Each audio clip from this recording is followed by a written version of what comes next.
ज़्यादा जल्दी पता चल गया।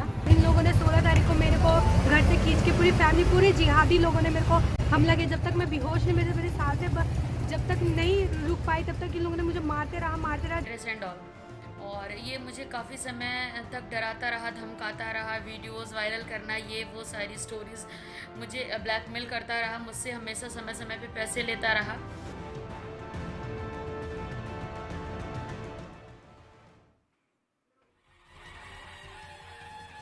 ये वो मेरी बहनें हैं जिसने साजिश झेली है, उस दलदल से निकल तो आई लेकिन अभी अकेली है। सोया हिंदू इनकी पीड़ा आखिर महसूस करेगा कब? लव जिहाद का दाना बोलो, सुअर की मौत मरेगा कब? कम से कम तुमको ये सोचना होगा, अपनी जननी की रक्षा को अब कदम आगे बढ़ाना होगा, या फिर तुम चुप बैठोगे अब भी? नामर्दों की खामोशी में सारी दुनिया धधक रही है, डूबो हो किस मदहोशी में है। नमस्कार, मैं हूं सुरेश चौहान की और आप देख रहे हैं बिंदास बोल। आज का बिंदास बोल भी लगातार 8वां एपिसोड के रूप में आपके सामने लेकर आया हूं, जिसमें हम नारा दे रहे हैं, लव जिहादियों को फांसी दो। लगातार 8वें दिन पूरे देश भर में हाहाकार है, समर्थन है, लोगों का नारा है, लव जिहादी को 1 माह में फांसी दो। और ना सुनवाई, ना अपील, ना दया याचिका, ये मांग को लेकर सड़क पर उतरने वाले लोगों की संख्या करोड़ों में पहुंच गई। इतने शहरों में कभी भी हिंदुस्तान के किसी एक आंदोलन में इतनी जनता सहभागी नहीं हुई जितनी इस वक्त लव जिहाद के विरुद्ध यलगार के रूप में खड़ी हुई है। ऐसे में इस कानून के लिए सरकारों के ऊपर भी दबाव पड़ रहा है। सरकारें जाग रही हैं, और जो सरकारें स्वयं कभी लव जिहाद नाम का शब्द ही नहीं है ऐसा कहने वाले राज्य भी अब या तो कानून लाने की बात करें, या कई राज्यों में सूचना के अधिकार पर मांगे गए रिपोर्ट में वहां की लव जिहाद की संख्या को भी बता रहे। वो भी आपको दिखाएंगे, एक एक करके रोज आपके सामने नए मुद्दे लेकर आएंगे। आज मैं आपके सामने लव जिहाद की पीड़ित बहनों को लेकर आऊंगा। ये मैंने आपको कहा था, वैसे हम लगातार कई बार लेकर आ ही रहे हैं, लेकिन बिंदास बोल के इस सीरीज में आज का एपिसोड उन्हीं को समर्पित है। कल मैं आपके सामने लव जिहाद के योद्धाओं को लेकर आऊंगा, जो लव जिहाद के विरुद्ध लड़ने वाले, काम करने वाले, ऐसे बहनों को बचाने वाले होंगे। हमको उनके नाम भेजिए, हम उनको भी जोड़ेंगे। रोज इस लव जिहाद के कारण, परिणाम, उपाय क्या हो सकता है, आपके बच्चों को कैसे आपको बताना चाहिए, सब कुछ आज उनसे बात करें। उसके पहले विस्तार से देखिए मुद्दा। लव जिहाद की घटनाएं देश के कोने कोने से सामने आ रही हैं। कल नोएडा में ही लव जिहादी ने लड़की के भाई को खुलेआम मार दिया। मेरठ में लव जिहाद पीड़िता के टुकड़े टुकड़े कर दिए गए। जी हां, हर ओर से लव जिहाद की खौफनाक वारदातें सामने आ रही हैं। और ये मुझे काफ़ी समय तक डराता रहा, धमकाता रहा, वीडियोस वायरल करना, ये वो सारी स्टोरीज़, मुझे ब्लैकमेल करता रहा, मुझसे हमेशा समय समय पे पैसे लेता रहा। यूपी के मुख्यमंत्री योगी आदित्यनाथ जी लव जिहाद के खिलाफ सख्त कानून बनाने की बात कर चुके हैं। एक प्रभावी कानून बनाएंगे। छद्मवेश में चोरी छिपे, नाम छुपा करके, स्वरूप छुपा करके जो लोग बहन बेटियों की इज्जत के साथ खिलवाड़ करते हैं, उनको पहले से मेरी चेतावनी, अगर वे सुधरे नहीं तो राम नाम सत्य है की यात्रा अब निकलने वाली है। कई दूसरे प्रदेशों में भी लव जिहाद के खिलाफ कानून की मांग जोर पकड़ रही है, क्योंकि लव जिहादियों के खिलाफ देश में हर ओर से गुस्सा है। हम प्रतिदिन लव जिहाद के खिलाफ मुहिम चला रहे हैं। देश के कोने कोने से लव जिहाद के खिलाफ आक्रोश हम तक पहुंच रहा है। देशवासी अपने समर्थन के वीडियो सुदर्शन न्यूज को भेज रहे हैं, क्योंकि हर माता पिता अपनी बच्ची के लिए घबराए हुए हैं। बच्चियां घरों से निकलने में डरने लगी हैं। स्कूल कॉलेज जाने में बच्चियों को डर लग रहा है कि पता नहीं कब कहां कौन जिहादी आकर उन्हें गोली मार दे। ऐसे में आप सभी को अब आगे आना होगा। जो अभी तक अपने घरों में चुप बैठे हैं, उन्हें जागना होगा, क्योंकि आज किसी और की बेटी है, कल आपकी बेटी भी हो सकती है। जब आपकी बेटी की जिंदगी खराब करेगा कोई लव जिहादी, तब आपकी बेटी को सरेआम गोली मारेगा कोई लव जिहादी, तब आपको एहसास होगा कि एक बाप का दर्द क्या होता है, एक माँ का रुदन क्या होता है और एक भाई का प्यार क्या होता है। ऐसे में अब हम सबको एक साथ खड़ा होना होगा लव जिहाद पीड़ित बच्चियों के सम्मान के लिए और लव जिहाद से अपनी बच्चियों को बचाने के लिए। अब लव जिहाद पीड़िता भी लोकलाज छोड़कर अपने लिए लड़ने लगी है। ऐसे में हमें लव जिहाद पीड़िता बच्चियों के लिए खड़ा होना होगा। लव जिहाद पीड़ित बच्चियों की लड़ाई को अपनी लड़ाई बनाना होगा। लव जिहादियों को फांसी के फंदे तक पहुंचाना होगा। ऐसे में आप भी अपनी राय दे सकते हैं बिंदास बोल में बेखौफ। आगे चले जाओ। पहले तो लोग इस पर बोलने के लिए तैयार नहीं होते थे, लेकिन अब उन बच्चों ने भी तय किया है कि जब हमारा जीवन उद्ध्वस्त हो ही गया है, उसको पुनः बसाना है तो दुनिया के सामने सत्य स्वीकार करना पड़ेगा। और साथ ही हमारे साथ जो हुआ सो हुआ, कम से कम दूसरों के साथ ये न हो, इसके लिए भी हमको जागना होगा। इस भावना के साथ कई लोग अब कैमरे पर आकर बोलने लगे। कई के वीडियो तो आपको सोशल मीडिया पर फेसबुक लाइव से लेकर तमाम प्रकार से स्वयं स्फूर्ति से आकर बताने की भी मिलने लगे हैं। ये बात कुछ साल पहले नहीं थी, कुछ वर्ष पहले नहीं थी, लेकिन अब हो रहा है। तो इसका उपयोग करना चाहिए, लोगों के सामने इनके बातें जानी चाहिए, कहना चाहिए कि ये वीडियो सुनिए। आज की आंख बंद कर कर विश्वास करने वाली लड़कियां जाने कि दूसरों के साथ षड्यंत्र कैसे हुआ। आइए कुछ प्रतिक्रिया पे मैं आपको सुनवाता हूं, उसके बाद हमारे साथ जो जुड़े हैं उनके पास भी मैं जाऊंगा। यह प्रतिक्रिया एक ऐसे ही पीड़िता की, देखिए। हमारे धर्म परिवर्तन को लेके जोर बना रहे थे और वक्त रहते हमें ज़्यादा जल्दी पता चल गया और इसी वजह से मेरे पापा रोकने में लगे हुए थे इन सब चीज़ों को। और उन लोगों ने मेरे पापा के ऊपर, मेरे पूरे परिवार के ऊपर बहुत बुरे तरीके से हमला किया था, जो कि मेरे पापा अभी तो हॉस्पिटल में एडमिट थे। अभी 2 दिन पहले ही वहाँ से निकल के आए, हॉस्पिटल से निकल के आए। और उसके बावजूद भी हम जैसे अभी 17 तारीख को पटियाला हाउस गए हुए थे, लगातार ऐसे हमको पीछा किया जा रहा था, धमकी दिए जा रहे थे मारने का। तो हमें अभी तक जो निकिता का हाल हुआ है, सेम सिचुएशन हमारा भी वही चीज़ है। लेकिन मैं मरने का इंतज़ार नहीं कर सकती उस चीज़ का। उस लड़की को तो मार दिया गया है, लेकिन मेरे को भी निकिता कुमार नहीं बनना है। तो मैं ये चाहूँगी कि जितना जल्दी हो सके हमें इन सब चीज़ों से इंसाफ दिलाया जाए। इन लोगों का नाम, ये तो एक गैंग है इन लोगों का बहुत बड़ा, ये आतंकी मतलब है, एक तरीके के क्रिमिनल रिकॉर्ड है इन सब के, जिसमें ये राजा उर्फ खुर्शीद है, अप्पू है, सल्लन है, उसके पूरी फैमिली है इन्वॉल्व। और भी बहुत सारे लोग हैं ऐसे जिनके नाम मैं नहीं जानती हूँ, शक्ल बेशक पहचान। ये लोग अपना नाम जैसे चेंज कर लेते हैं, बिल्कुल उसी तरीके का हुलिया बना लेते हैं कि हम हिंदू तरीके के हैं और नाम भी वैसे ही बोल के, तो कोई भी लड़की इनके जाल में आसानी से फंस जाती है। ये कोई डाउट वाली बात नहीं है। लेकिन जब पता लगता है, जब इनके बारे में ज़्यादा बातें हम गहरे तरीके से जानने लग जाते हैं, तब हमें पता लगता है इन सब बारे में कि ये मुसलमान है।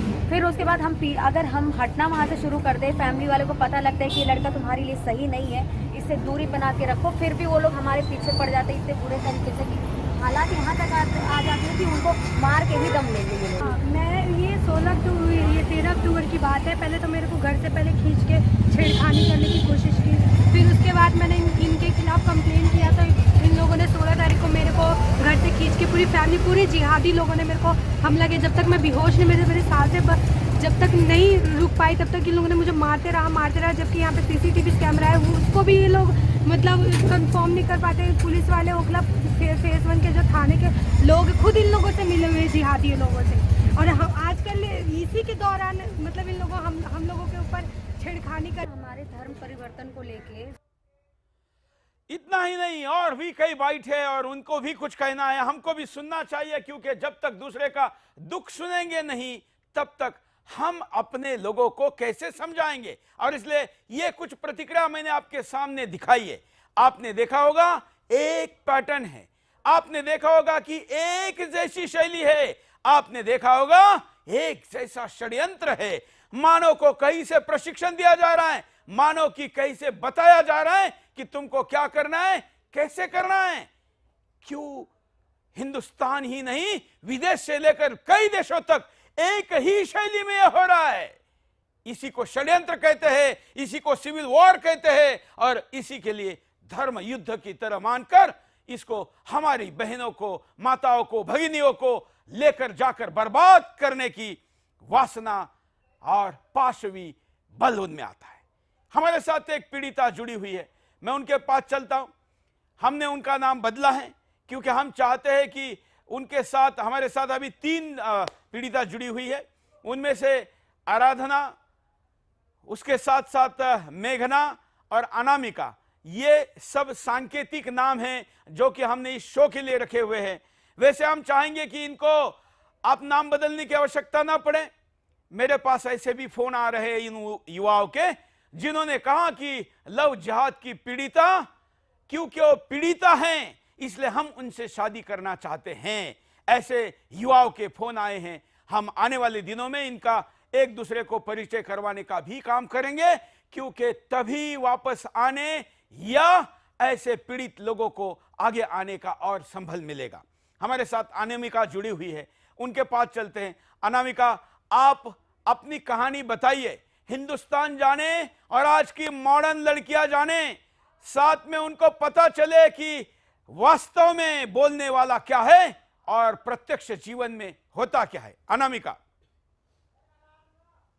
आराधना बोलिए।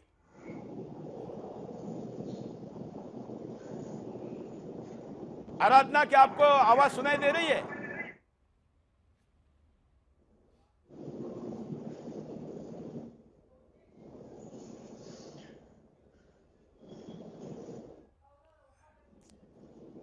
चलिए, शायद तकनीकी कारणों से अभी संपर्क नहीं हो रहा है। साथ साथ में हम आपके स्क्रीन पर बता रहे हैं कि जो मॉडर्न ऑपरेंडी से लव जिहाद का वो कैसा है। मॉरिशस, कंबोडिया, कई देश, खास करके हिंदुस्तान के बगल के देशों में इसका पैटर्न एक ही जैसा है। वैसे तो यूरोप में, अमेरिका में भी यही है करीब करीब, लेकिन थोड़ा सा बदलाव यहां पर इसलिए होता है क्योंकि यहां पर के लोगों में एक तरीके से रहन सहन, दिखना और सब कुछ एक समान है। ऐसे में यहां पर षड्यंत्र ज्यादा आसानी से किया जा सकता है और इसलिए पीड़ितों की संख्या भी यहां पर सबसे ज्यादा है। इसलिए आपके स्क्रीन पर हम इन तमाम नामों को तो बता ही रहे हैं, साथ साथ में एक और प्रतिक्रिया हम आपको दिखाते हैं। क्या प्रतिक्रिया है देखिए। ये बाइट, और ये मुझे काफ़ी समय तक डराता रहा, धमकाता रहा, वीडियोस वायरल करना, ये वो सारी स्टोरीज मुझे ब्लैकमेल करता रहा, मुझसे हमेशा समय समय पे पैसे लेता रहा। और उसके बाद इसने प्यार का जाल बिछाया ब्लैकमेलिंग के थ्रू। उसके बाद ये मुझे अलग अलग जगहों पे ज़बरदस्ती बुलाता था, यही कह के कि अगर तू नहीं आएगी तेरी फ़ोटो इंटरनेट में वायरल कर दूंगा। तो 2012-13 में एक घटना हुई थी कि एक इंटरनेट के माध्यम से एक लड़की के पूरे परिवार ने आत्महत्या कर ली थी, जो फेक वीडियोस थी। तो मेरे माता पिता नहीं है, मैं अनाथ लड़की हूँ, अनाथ आश्रम से मेरी परवरिश हुई थी। तो इस वजह से मैं डर के उसकी हर एक बात मानते रही और कभी इलाहाबाद बुलाना, कभी अलीगढ़, कभी भोपाल, कभी दिल्ली, इस तरह से हरकतें उसकी चलती रहीं। हर बार मेरा शारीरिक शोषण करता रहा बस इसी नाम से।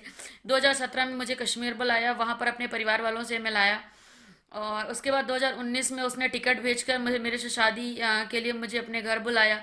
मैं मजबूर थी, मेरे माता पिता नहीं थे और मैं उस टाइम पे कुछ कर भी नहीं सकती थी और उसको अपने एक समय के बाद मैंने इसको किस्मत ही समझ लिया था, क्योंकि बचपन से लेकर के अभी तक का स्ट्रगल ख़त्म होने का नाम ही नहीं ले रहा था। उसके बाद इसने मेरे से शादी की और धर्म परिवर्तन और निकाहनामा भी मुझे नहीं दिया। मुझे मालूम नहीं था निकाहनामा की इम्पोर्टेंस क्या होती है। ये सारा एपिसोड चलता रहा। अपनी बहन के घर से मेरी निकाह करवाया। निकाह में क्या नाम रखा गया मुझे नहीं पता, मेरा नाम जो है वो है रियल। उसके बाद 24 अगस्त को मुझे दिल्ली लेके आता है और नंद नगरी सहादरा एसडीएम ऑफिस में शादी रजिस्टर करवाता है और मुझे लेके विदेश जाता है। विदेश में मेरे साथ गैंग रेप होता है, जो भारतीय मूल के लोग नहीं थे। उसके बाद ये मेरे को बेचने का प्रयास करता है 12 लाख में। जब मुझे पता चलता है तो मैंने वहीं पर पास में रह रहे एक सज्जन से मैंने पैसे की मदद मांगी और मैं जैसे तैसे इंडिया वापस आ गई। और इंडिया वापस आई। अब इसको मैं उसके बाद मेरा मानसिक संतुलन पूरी तरीके से बिगड़ चुका था। तो उसके ठीक 2 दिन बाद ये आता है। अब इसको लगता है कि कानूनी कार्यवाही करेगी, तो ये 3 नवंबर को अपने घर बुलाता है। कश्मीर में जाती हूँ क्योंकि मैंने तो कुछ गलत किया ही नहीं था, मैंने तो शादी की थी। भले ही मैंने उस नाजायज तरीके से की हुई शादी थी, लेकिन वो मेरे लिए अब एक रिश्ता बन चुका था। मेरे आगे पीछे कुछ अब था नहीं। तो जब मैं घर जाती हूँ तो एयरपोर्ट पर ही मेरा फ़ोन छीन लेता है अरशद आमीन, और उसके बाद उसका पूरा परिवार, अरशद आमीन, आसिफ आमीन, आरिफ आमीन, नुसरत, अदीना और उसके सारे फैमिली मेम्बर मिलके मुझे 2 दिन तक कंटिन्यू मारते हैं और फर्जी तरीके से पेपर में साइन करवा करके, वो क्या पेपर थे मुझे नहीं पता, कुछ पेपर और 1-2 पेपर और है जिसके बारे में मुझे थोड़ी बहुत जानकारी है कि उन पेपरों पे उन्होंने साइन करवाया और मुझे घर से निकाल दिया। ड्रेस एंड तो सोचिए कि पूरा परिवार, जब ऐसा सुनाई देता था तो कभी कभी लगता था कि शायद लड़की गुस्से में तो नहीं बोल रही है कि पूरा परिवार इसमें शामिल है, लेकिन जब मुझे पलवल वाली घटना दिखी, पलवल की घटना में हत्या करने वाले हत्यारा की मां जब ये कहती है कि अगर अंकिता हाँ बोल देती तो शायद जान बच जाती, तो समझ में आ गया कि ये जो ऐसी बाइट में, ऐसी प्रतिक्रियाओं में जो बहनें बोलती हैं वो सच है। पूरा परिवार षड्यंत्र करता है, मतलब उनके धार्मिक स्थल से लेकर परिवार तक सब कुछ मदद के लिए खड़ा है। न्यायपालिका से लेकर पुलिस स्टेशन तक और किसी उद्योगपति से लेकर सामान्य व्यक्ति तक सब कुछ एक साथ खड़ा है। चलिए हम प्रयास करते हैं, हमारे साथ जो पीड़िता जुड़ी है उनके पास, क्योंकि इनमें से पहली बार ये टीवी पर बैठ रहे इसलिए शायद बोलने में थोड़ी हिचक होगी। मेघना, क्या आपको आवाज सुनाई दे रही है मेरी? हाँ, सुनाई दे रही है। हाँ बोलिए मेघना जी, क्या आप अपनी व्यथा बताना चाहेगी? हाँ जी सर, दरअसल मैं बचपन से ही अपनी फैमिली से बहुत परेशान थी और 2018 में मैंने अपना घर छोड़ा था, अपनी फैमिली को छोड़ा था और मेरा केस चल रहा था फैमिली कोर्ट में मेरे फादर से, क्योंकि मेरे फादर मेरे साथ बहुत मारपीट करते थे और दरअसल मेरी मदर से मैं बहुत परेशान थी उस वक्त। तो मैं एनजीओ में रह रही थी राजा पार्क में, जो एनजीओ राजा पार्क में था वहाँ पे मैं रहती थी। फिर मुझे जॉब के लिए रिक्वायरमेंट थी, जॉब के लिए जरूरत थी, तो मैं जॉब देखने के लिए निकली थी वहाँ से। तो 2018 में ये शाहरुख नाम का लड़का, हेलो, शाहरुख खान नाम का लड़का 2018 में मेरी इससे मुलाकात हुई थी। एक ताराचंद जी थे, उन्होंने मेरी मुलाकात करवाई थी जॉब के लिए। और जब मेरी इनसे जॉब के लिए बात हुई तो मैंने इनको सीवी वगैरह दिया शाहरुख को और अपनी फोटो भिजवाई थी। मैंने कभी देखा नहीं था इसको, तो मेरी फोटो देखते ही और मेरा सीवी देखते ही ये मेरे को प्रपोज करने लग गया कि मैं आपको बहुत पसंद करता हूँ रेनू, आप बहुत अच्छे हो, मैं तो काला सा दिखता हूँ, आप बहुत गोरे हो। इस तरीके से मुझे बोलने लग गया कि मैं ना आपको बहुत पसंद करने लग गया हूँ, आप जैसी लड़की मेरे को आज तक कभी नहीं मिली और ना कभी मैंने देखी। तो फिर मैंने इसको बोला कि सर आप मुझे ना मोमडन लग रहे हैं नाम से, तो मैं मोमडन से कोई रिश्ता नहीं रख सकती, हमारे खानदान परिवार में मोमडन से कोई रिश्ता नहीं रखती है, मैं ब्राह्मण हूँ। मैंने ये कहा तो ये मुझे बोलता है कि ऐसा मत बोलो रेनू, ब्राह्मण और मुसलमान कोई कुछ नहीं होता, इंसान एक ही होता है। और ये मेरे 3 महीने तक मेरे पीछे पड़ा रहा। मैंने 2 महीने तक मैं इसको रिजेक्ट करती रही, इससे मना करती रही। फिर तीसरे महीने में मैंने इसको एक्सेप्ट किया, वो भी इसलिए कि ये आकर मुझे रावत मिष्ठान भंडार बुलाता है, जयपुर में एक बहुत बड़ा केटरर्स है, वहाँ मुझे बुलाकर बोलता है कि ना मेरे को तुमसे बात करनी है और रेनू प्लीज आप एक बार मुझसे बात कर लो। और उससे पहले भी सर मैंने इसको अपने फोन से ब्लॉक कर दिया था, मैं इससे बात नहीं करती थी। फिर ये अपने स्टोर के जोकी के स्टोर से मुझे कॉल करने लग गया और फिर मुझे बोलता है कि एक बार आप मुझे मिल लो नहीं तो मैं अपनी जान दे दूंगा। फिर इसने मुझे रावत मिष्ठान भंडार बुलाया और वहाँ पर इसने मुझसे कहा कि रेनू मैं तुम्हारे बिना मर जाऊंगा, मैं सुसाइड कर लूंगा, मैं तुमसे बहुत प्यार करता हूँ और मेरे आगे पीछे कोई नहीं है, मैं भी एक तरीके से तुम्हारे जैसे अनाथ हूँ। मेरी फैमिली में मेरी सिर्फ मदर है जो कभी भी खत्म हो सकती हैं और मेरे फादर बचपन में ही मुझे छोड़कर चले गए थे और सिर्फ मेरी एक बड़ी सिस्टर है जिसकी मैंने शादी कर दी है। बहुत सारी और बहुत बड़ी बड़ी कहानियां इसने मुझे ऐसी बताई कि मुझे इस पर तरस आ गया। और ये जब ना मतलब कि इसने मेरे को सुसाइड उसी वक्त बोला कि अगर तुम मुझे नहीं एक्सेप्ट करोगी तो मैं सुसाइड कर लूंगा और तुम्हारे सामने मैं अपनी जान दूंगा। तुम याद रखोगी कि कोई लड़का तुमसे इतना प्यार करता था, मैं जितना तुमसे दुनिया में प्यार करता हूँ उतना कोई तुमसे प्यार नहीं कर सकता। इसने मुझे ऐसे बोला। आपकी पूरी कहानी सुनकर जो बाकी लड़कियों की कहानी है समान ऐसी है कि जैसे आपको कहा गया आपका 2 महीने पीछा किया, किसी का 3 महीने होता है, किसी के 4 महीने होता है, किसी का 1 महीना होता है और सुसाइड करने की धमकी दी। तो सुसाइड करता तो वो मर जाता, आपको क्यों चिंता थी उसके मरने की? की चिंता नहीं थी। उसने ये बोला कि मैं तुमसे बहुत प्यार करता हूँ, और दरअसल मुझे कभी इतना मतलब कि कभी किसी भी लड़के ने इस तरीके से कभी मुझे प्रपोज नहीं किया। मुझे लगा शायद मुझसे बहुत प्यार करता होगा, और इसने मेरे को यूँ बोला कि मैं ना तुम्हें कभी धर्म बदलने के लिए नहीं बोलूंगा, और रेनो मैं तुम्हारी जैसे तिलक भी लगाऊंगा, मैं तुम्हारे साथ गोविंद देव जी चलूंगा, मैं तुम्हारे साथ खाटू श्याम जी चलूंगा, तुम्हारे सब देवी देवता को पूजूंगा, मेरा कोई नहीं है, मैं अनाथ हूँ, मेरी मदर कभी भी खत्म हो सकती है। इसने मुझे ये बात बोली थी। ये मुझे मतलब कि इसने इतनी तगड़े तरीके से मुझे फंसाया अपने जाल में कि मैं समझ नहीं पाई क्या हो रहा है मेरे साथ, और मतलब कि मैंने इसको मजबूर होकर एक्सेप्ट कर लिया। बिल्कुल, ये आपके जीवन की सबसे बड़ी गलती साबित हुई। सर इसने मेरे को ये धर्म बदलने के लिए कभी नहीं कहा था, बल्कि बोलता था कि मैं तुम्हारे साथ मंदिर चलूंगा, गोविंद देव जी चलूंगा रेनो, और मतलब कि मुझे शक भी नहीं होने दिया, डाउट भी नहीं होने दिया इसने। पर कुछ महीनों बाद जब मैं प्रेग्नेंट हो गई तो इसने मतलब कि सोचा मैं इस पे शादी का प्रेशर डालूंगी। मैं शादी के लिए तो इसको हमेशा बोलती थी, तो ये मुझे शादी के लिए मना करता रहा कि मम्मी बीमार है, उनका पैरों का ऑपरेशन चल रहा है, और हमारे मकान पे मेरे ताऊ जी ने कब्जा कर लिया है, कब्जा, मतलब कि बहुत सारी कहानियां बनाता रहा, जिस कहानियों को मैं समझ नहीं पाई बिल्कुल भी, क्योंकि जिस वक्त मैंने घर छोड़ा था उस वक्त मुझे दुनिया की समझ नहीं थी, कोई नॉलेज नहीं थी, लोग कैसे होते हैं मुझे ये तक नहीं पता था। अब जब मेरे साथ इतना बड़ा हादसा हो गया है तब मुझे समझ में आया है कि दुनिया कैसी है और लोग कैसे हैं। फिर इसने मुझे प्रेगनेंसी गिरवाने की गलत टैबलेट खिलाई, और मुझे रात को इसने 9:30 बजे हमारे यहाँ पे एक स्वर्ण महल है, वहाँ पे इसने मुझे बुलाया, और 3 जने इसके साथ मिले हुए हैं, डॉक्टर अमिता, धर्मेंद्र शर्मा, ये तीनों मिले हुए हैं, तीनों एक ही जगह एक ही कॉलोनी में रहते हैं।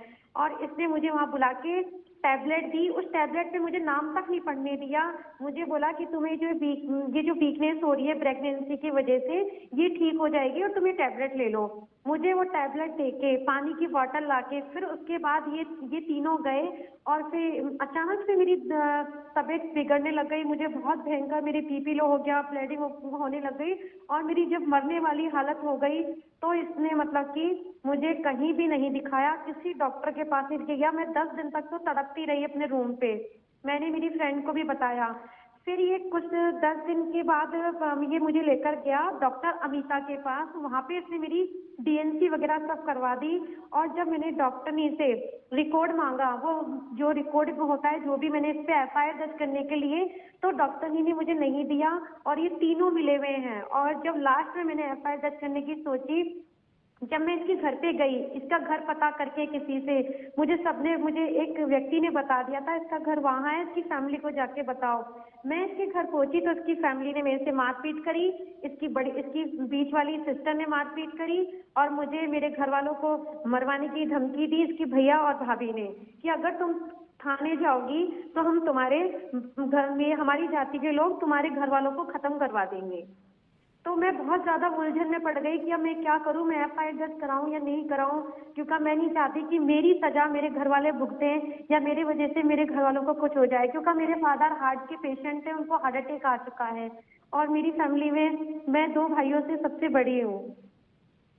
और उससे पहले फिर सर मैंने डिप्रेशन में आके परेशान होकर, जब मुझे कोई रास्ता नहीं सूझा तो मैंने 4 फरवरी 2020 को पॉइजन खा लिया था, और मैं एसएमएस में, जयपुर के एसएमएस हॉस्पिटल में एडमिट रही थी। मुझे सांस नहीं आ रही थी, मुझे 5 दिन उसमें रखा गया था, जो वार्ड होते हैं, मुझे ऑक्सीजन वगैरह, हाँ आईसीयू में रखा गया था सर मुझे। और फिर इसने एक साजिश और खेली मेरे साथ कि मेरी फ्रेंड के पैरों में गिर गया और रोने लग गया बुरी तरीके से कि मैं सुसाइड कर लूंगा, मैं, मेरे घर के पीछे ट्रेन है वहाँ कट के मर जाऊंगा, मैं ट्रेन के नीचे चला जाऊंगा, तुम रेनू को बोलो कि पुलिस में कंप्लेंट ना करे, पुलिस को ना बताए। और मुझे दूसरे अस्पताल में ले गया वहाँ से, और वहाँ पे मुझे एडमिट करा, वहाँ पे इसने मेरा इलाज करवाया। फिर उसके बाद जब मैंने इससे शादी के लिए कहा तो इसने साफ मना कर दिया। और कुछ नेता लोग थे जिनका रामूसार और मुराद नाम था, वो लोग आए, उन्होंने मुझे इसके साथ टॉर्चर किया, मुझे धमकी दी, घर वालों को मरवाने की, पैसों का लालच दिया कि तुम पैसे ले लो और इसका पीछा छोड़ दो, कुछ एफआईआर वगैरह मत करना, नहीं तो हमारी जाति के लोग तुम्हारे घर वालों को मरवा देंगे। मेरे घर वालों को, मेरे फादर को, मेरे भाइयों को मरवाने की धमकी इन लोगों ने दी मुझे। मैं इतनी ज्यादा परेशान थी कि मुझे समझ में नहीं आ रहा था कि मैं क्या करूं। मतलब कि इस बंदे ने मेरे साथ ऐसा क्यों किया, इसका सवाल मुझे, इसका जवाब मेरे को अब तक नहीं मिल पा रहा कि इसने मेरे साथ ऐसा क्यों किया। मेरी कोई दुश्मनी नहीं थी इस देश की फैमिली से। मैं बहुत मजबूर थी, मैं बहुत पहले FIR दर्ज करा देती, पर मेरे घर वालों को मारने की धमकी इसकी घर वालों ने दी थी।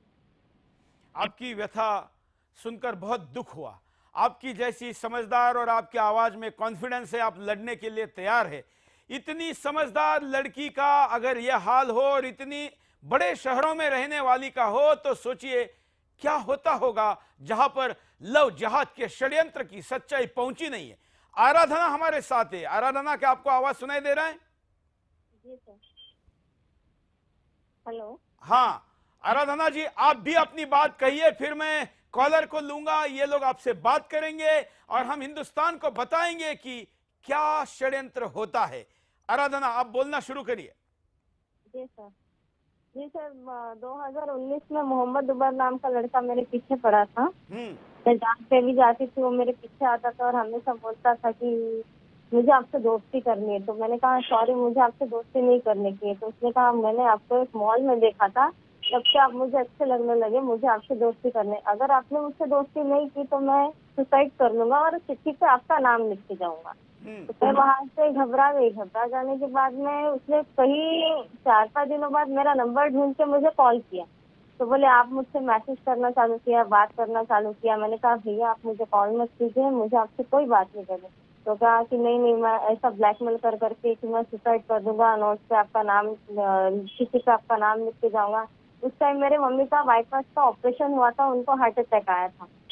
हार्ट अटैक आने के बाद में उमर कई दिनों फिर मुझसे बात करने लगा। फिर मैं भी उससे एक दोस्त की जैसी बात करने लगी। उसके बाद में जब मेरे मम्मी पापा घर पे नहीं थे, वो हॉस्पिटल गए थे कुछ टाके खुलवाने के लिए मम्मी के, तो उमर मेरे घर पे आया डायरेक्ट घर पे आया। तो मैंने कहा आप कैसे? तो बोले मैं आपकी मम्मी को देखने के लिए आया हूँ। साथ में आके 2 जूस लेके आया। तो बोले ये आपकी मम्मी के लिए, पर वो आप खराब हो जाएगा, आप जूस पी लीजिए। जूस पीने के बाद में जैसे ही मैंने जूस पी तो मुझे थोड़ा सा धुंधला नजर आया, फिर मुझे चक्कर जैसा आने लगा। तो उसका फायदा उठा के उमर ने जो है मेरे साथ रेप किया, और रेप करने के बाद में उमर ने मेरा वीडियो बनाया। उस टाइम पे वीडियो बना के जब मैं होश में आई तो मैंने उसको पूछा कि तुमने मेरे साथ क्यों ऐसा किया, अच्छा नहीं किया तुमने। तो बोले चिल्लाना नहीं, चिल्लाऊंगी तो ये देखो वीडियो देखो तुम्हारा मेरा। तो उसने मेरा और उसका शारीरिक वीडियो दिखाया। वीडियो दिखाने के बाद में मैं बहुत डर गई। तो बोली ऐसा अभी चिल्लाना नहीं, अगर चिल्लाऊंगी या कुछ करूंगी तो मैं अभी के अभी ये जो वीडियो है वायरल कर दूंगा और तुम्हारे माँ बाप को, तुम्हारी जात में, सब में बता के तुम्हारी बदनामी करूंगा, तुमको कहीं का नहीं रखूंगा।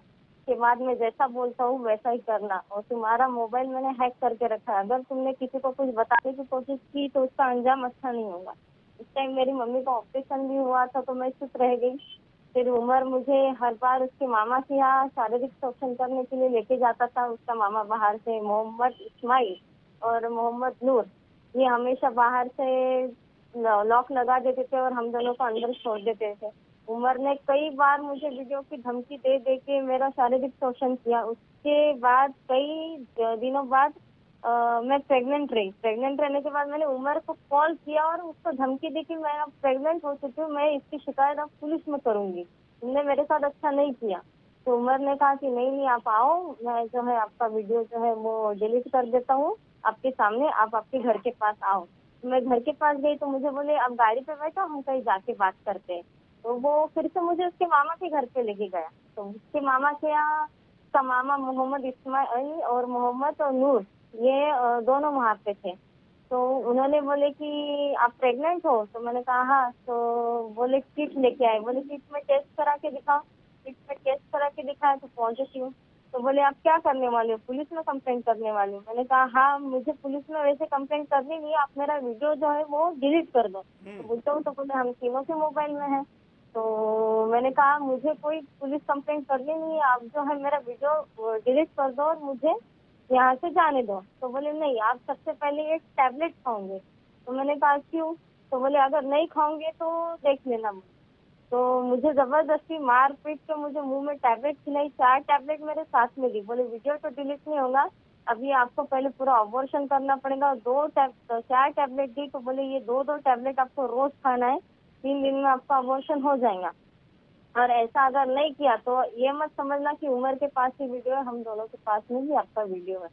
तो वीडियो तो उन्होंने फिर मुझे घर पे छोड़ दिया उमर ने, वो तो मैंने 2 दिन तक वो टैबलेट खाई और उसके बाद में फिर उमर से मैंने बात की कि मेरे वीडियो, तो अबॉर्शन तो हो गया, अब मेरा वीडियो तो डिलीट कर दो। तो कहा नहीं, तुमको जो करना है करो, मैं वीडियो डिलीट नहीं करूंगा। अब बात ऐसी थी कि मैं घर पे भी नहीं बता सकती थी और मैं अकेली हूँ, तो मेरे माँ बाप और मैं ही, हम तीनों ही रहते थे। और बात ऐसी थी कि अगर मैं समाज में बताती तो मेरी बदनामी भी बहुत होती। फिर बाद में मैंने फिर नवंबर में जो है 2019 में सुसाइड अटेम्प्ट किया। सुसाइड अटेम्प्ट किया तो मैंने नींद की काफी 15-16 गोलियां खा ली थी। और सुसाइड अटेम्प्ट करने के बाद मैं हॉस्पिटल में एडमिट रही।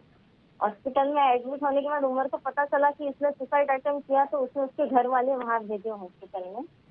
मम्मी रिहाना बानो, उसके पापा मोहम्मद जावेद और उसके दोनों मामा, जो मामा ने मेरा अबॉर्शन करवाया, वो आए और मुझसे मिले। और मेरे माँ बाप को मैंने जैसे होश में आई तो मेरे माँ बाप ने मुझे पूछा कि तूने इतना बड़ा कदम क्यों उठाई, क्या हुआ तेरे साथ में। तो मैंने उनको पूरी मेरी स्टोरी बताई कि पापा एक तो लड़का ऐसा था, उसने मेरे साथ ऐसा ऐसा किया। के बाद में वो मामा, उसके मम्मी पापा आए तो मेरे पापा बोले आपके बेटे ने अच्छा नहीं किया, इसकी शिकायत हम पुलिस में करेंगे। तो उन्होंने कहा नहीं आप पुलिस में मत करो, आपकी भी बेटी की बदनामी, हमारी भी बेटी की बदनामी। अभी तो उसके एग्जाम है, आपको हम क्या करते हैं, एक मीटिंग रखते हैं, आपकी बेटी ठीक हो जाने दो और हम उसको आपके सामने मोबाइल में से पूरे वीडियो डिलीट कर देते हैं और आपकी बेटी को उसको बोलेंगे कि आपकी बेटी के किससे ना लगे करके। तो वो सब चीजें होने के बाद में कई दिन हमने उसकी राह देखी, पर उसने नहीं किया उसके घर वालों ने। तो मैंने पुलिस स्टेशन में कंप्लेंट की, तो वो रेप केस हुआ उसके ऊपर। तो वो 4.5 महीने अंदर रहा उमर और उसके दोनों मामा। पुलिस केस होने के बाद में जब इनकी बेल नहीं हो रही थी तो उमर के जो छोटे मामा है मोहम्मद इब्राहिम मेरे घर पे आए। पहले तो दुख जताया कि हमारे लोगों ने आपके साथ अच्छा नहीं किए, हम जो है ये सिलसिले में बात करेंगे। तो मेरे पापा ने उनको बोल दिया कि भैया हमको अभी कोई बात नहीं करनी है, आप जो है। तो बोले नहीं, हम पहले तो उनकी मम्मी का और पापा का फोन आया कि आप केस पीछे ले लो और कुछ तो भी सेटलमेंट कर दो, पैसे या फिर शादी। तो मैंने कहा कि मेरी इज्जत ऐसे रोड पे नहीं पड़ी हुई जो मैं पैसे से जो है केस वापस ले लूंगी।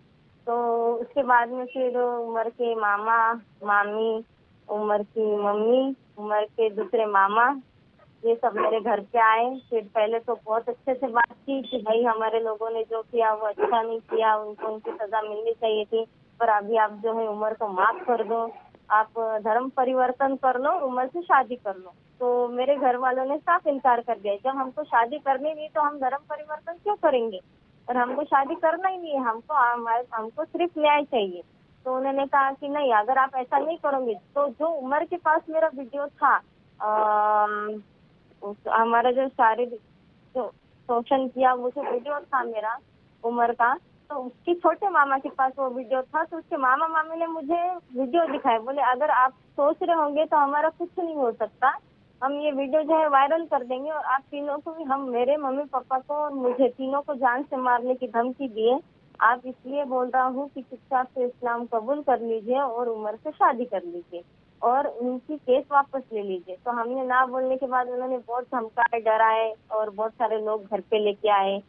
तो मुस्लिम ही लोग थे सब, तो सबने डराए धमकाए और बोले कि अगर आपने ऐसा नहीं किया तो देखो अंजाम बहुत बुरा होगा।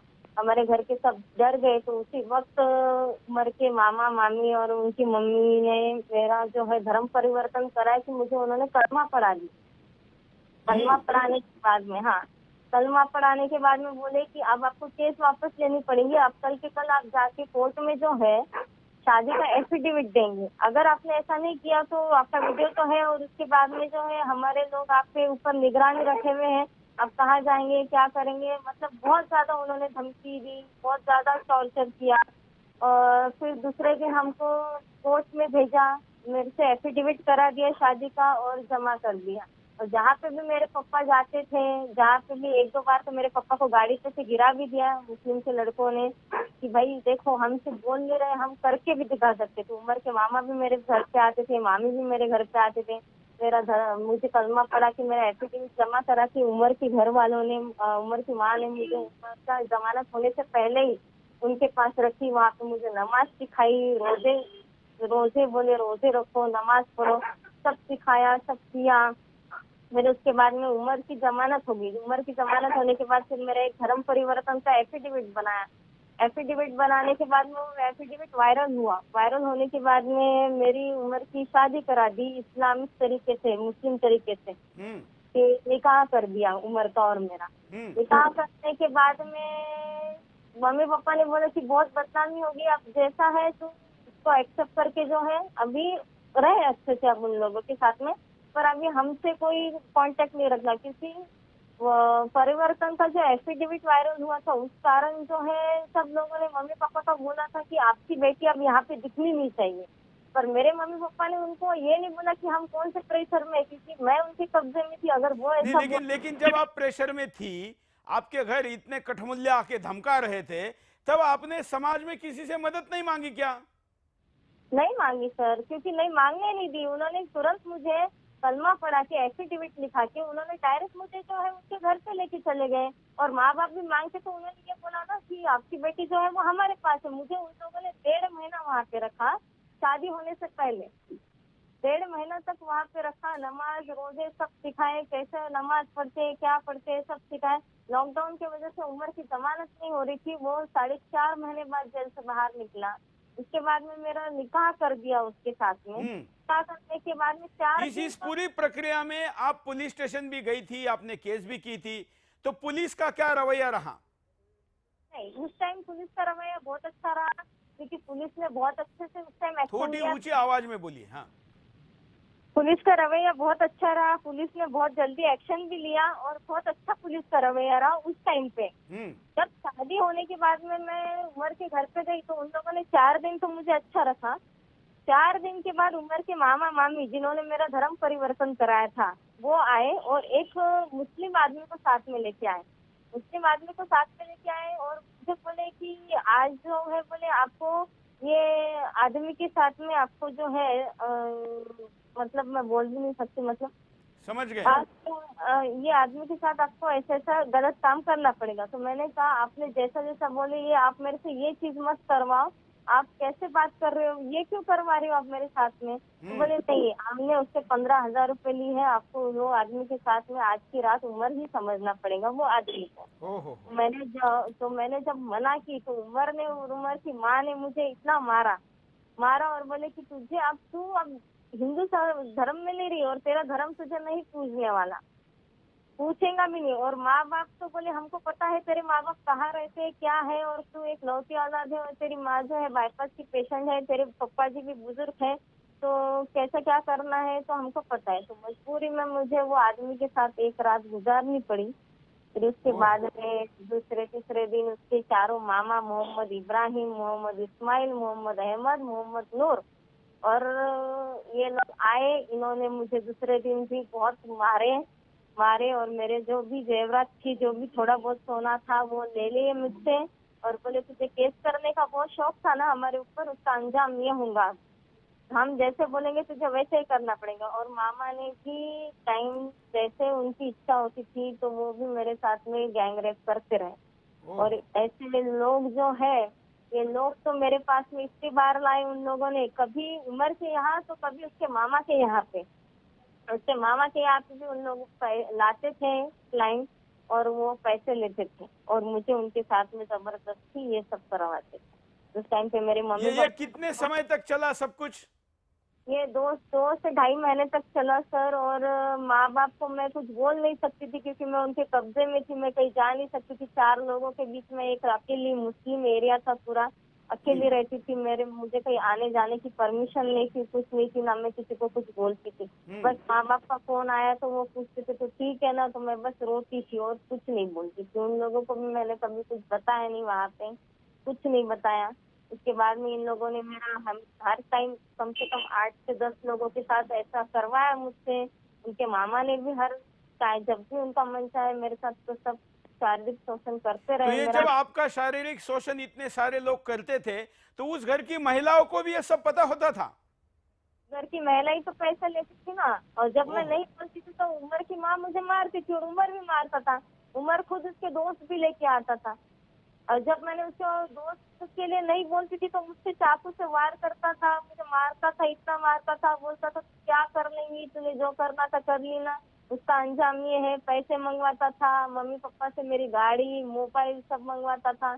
बोलता था कि अगर तूने नहीं किया मैंने बोले जैसा अगर तूने नहीं किया तो देख लिया अब तू। और मैं मजबूर थी सर, मैं मजबूर इसलिए थी क्योंकि मेरे माँ बाप के आगे पीछे कोई नहीं था, समाज से मैं बाहर हो गई थी क्योंकि एफिडेविट वायरल हुआ था तो सबने बोल दिए थे कि आपकी लड़की हमको यहाँ दिखनी नहीं चाहिए। तो मैं बहुत मजबूर थी उस टाइम, मैंने बहुत बार सुसाइड भी करने का ये की, पर माँ बाप की जैसे बोलते ना, माँ बाप का मुद्दे। तो फिर आपने फाइनली छोड़ने का निर्णय कब किया? उसने मुझे बहुत मारा सर, मैं पुलिस स्टेशन गई एक दिन, उसने मुझे प्रेगनेंसी डिटेक्ट हो गई फिर से। तो उसने मुझे बोला एक दिन कि तैयार हो जा, मेरा दोस्त आ रहा है। तो मैंने कहा कि नहीं, मैं अब वो चीज नहीं करने वाली, मैं प्रेग्नेंट थी। तो बोले ऐसे कैसे नहीं करेंगी, तो बोले तुम्हारा जो घर है वो मेरे नाम पे करके दे देना और तेरे माँ बाप से पैसे मंगा, क्योंकि उसकी माँ भी कई बार मेरी मम्मी को फोन करके उसकी माँ पैसे बोलती थी कि 1 लाख रुपए दो, ऐसा दो।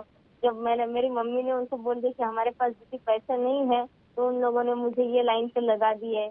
उन्होंने हमेशा अलग अलग लोग लेके आए और मेरा देह व्यापार करते रहे, सब चीज करते रहे। फिर एक दिन उमर ने बोला मेरा दोस्त आ रहा है, मैंने कहा नहीं मैं नहीं करने वाली। तो उमर ने बहुत मुझे चाकू से मारा। चाकू से मारने के बाद मैं भागते हुए पुलिस स्टेशन गई तो पुलिस स्टेशन में मैंने FIR दर्ज की, पर मैं वो सब चीजें नहीं बता सकी। क्यों नहीं बता सकी कि मुझे ऐसा लगा अगर मैं इसके बारे में ये सब चीजें बता दूंगी तो मैं जाऊंगी कहाँ पे, जाऊंगी कहाँ, मतलब मुझे तो कोई घर में लेने वाला है नहीं। जात से तो बाहर हो गई मैं, और मैं ब्राह्मण समाज की लड़की, तो मुझे कोई लेगा नहीं। तो मैंने चुपचाप फिर FIR करके आ गई। तो वहाँ पे भी पुलिस ने उसको कुछ नहीं किया, हालांकि मुझे 3 टाके गिरे, 2 से 3 टाके गिरे। पुलिस ने उसमें कुछ नहीं किया, ना उसको अरेस्ट किया ना कुछ किया, उसको समझा के छोड़ दिया। पहले तो NC दाखिल कर रहे थे वो लोग। मैंने बोला कि आप NC कैसे कर रहे हो, मेरे इतना उसको समझाओ तो भी कि वो कम से कम मुझे मारे ना करके, क्योंकि मैंने तो मेरी जिंदगी वही समझ ली थी कि मेरी जिंदगी अब नर्क हो गई, अब यहाँ पे ही मेरे को जैसा ये लोग बोलते हैं वैसे रहना पड़ेगा, अब मेरे पास कोई चारा नहीं है करके।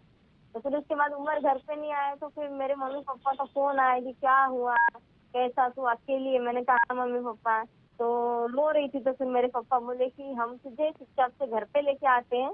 तो मुझे घर पे लेके आए। घर पे लेके आने के बाद में फिर ये पूरी स्टोरी मैंने मेरे माँ बाप को बताई कि मेरे साथ ऐसा ऐसा हुआ। तो मेरी माँ बहुत रोई, मेरे पापा भी बहुत रोए कि इन लोगों का हमने बुरा क्या किया था जो इन लोगों ने हमारे साथ इतना बुरा किया, कि इनकी दुश्मनी क्या थी हम लोगों के साथ में। क्योंकि आप हिंदू है, यही आपका गुनाह था, और ये सब कुछ हिंदुस्तान में चल रहा है, और कोर्ट, पुलिस स्टेशन, सरकारें, नेता सब कुछ जानते हुए भी चुप है। ये सब गुनहगार है आपके इस गुनाह के। आपने तो गलती की, लेकिन ये लोग जो चुप्पी साध कर इस वक्त चुप है, बोल नहीं रहे हैं, ये आपसे भी बड़े गुनहगार हैं। आपके तो व्यक्तिगत जीवन की गलती है, लेकिन इन लोगों ने पूरे समाज जीवन को ढकेल दिया है एक ऐसे खाई में कि जो अंधकार की तरफ जा रही है। मैं आप दोनों के पास दोबारा आऊंगा। अनामिका हमारे साथ जुड़ी है। अनामिका, आप अपनी व्यथा बताइए।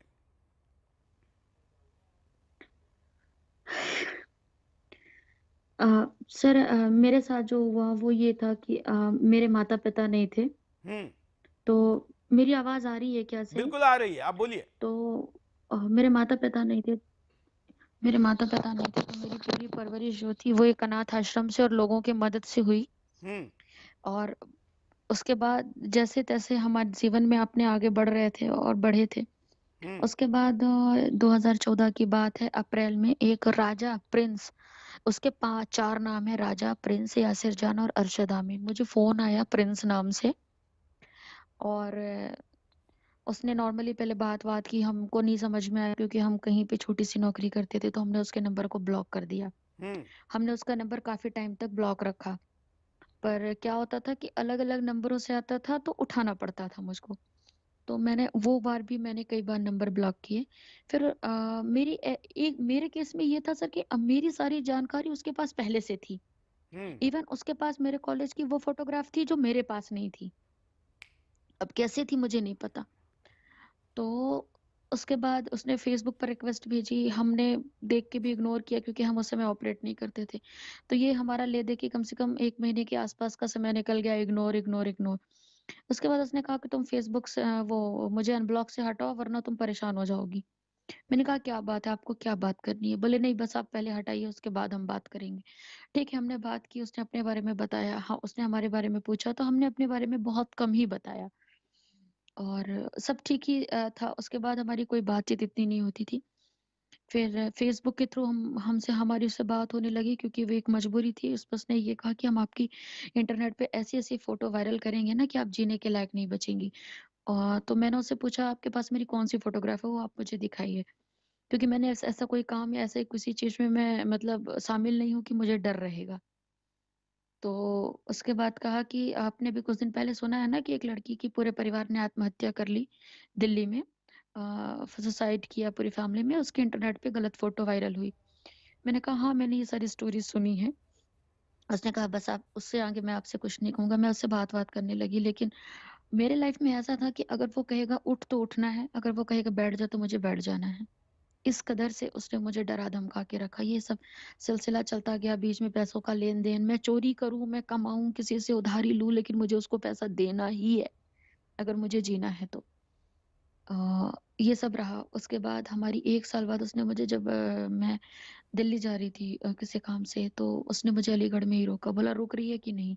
उसको मेरे ज्यादातर मोमेंट की इन्फॉर्मेशन होती थी क्योंकि वो वीडियो कॉल करता था तो वो देख लेता था कि मैं घर पे हूँ या नहीं हूँ। अगर मैं नहीं हूँ तो मैं कहाँ हूँ, वो चीजें थी। और उसके बाद मेरे को अलीगढ़ में वो फर्स्ट टाइम मिला। मुझे नहीं मालूम है वो एरिया कौन सा है, बस ये पता है कि रेलवे स्टेशन के आसपास का एरिया है।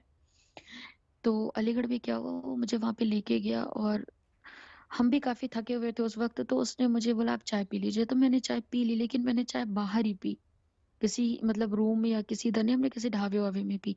पता नहीं ऐसा क्या हुआ कि जब तक हम होटल में पहुंचे, मुझे होटल में ले जाया गया और तब तक मैं मतलब थकान सी और बहुत ज्यादा नींद आने लग गई।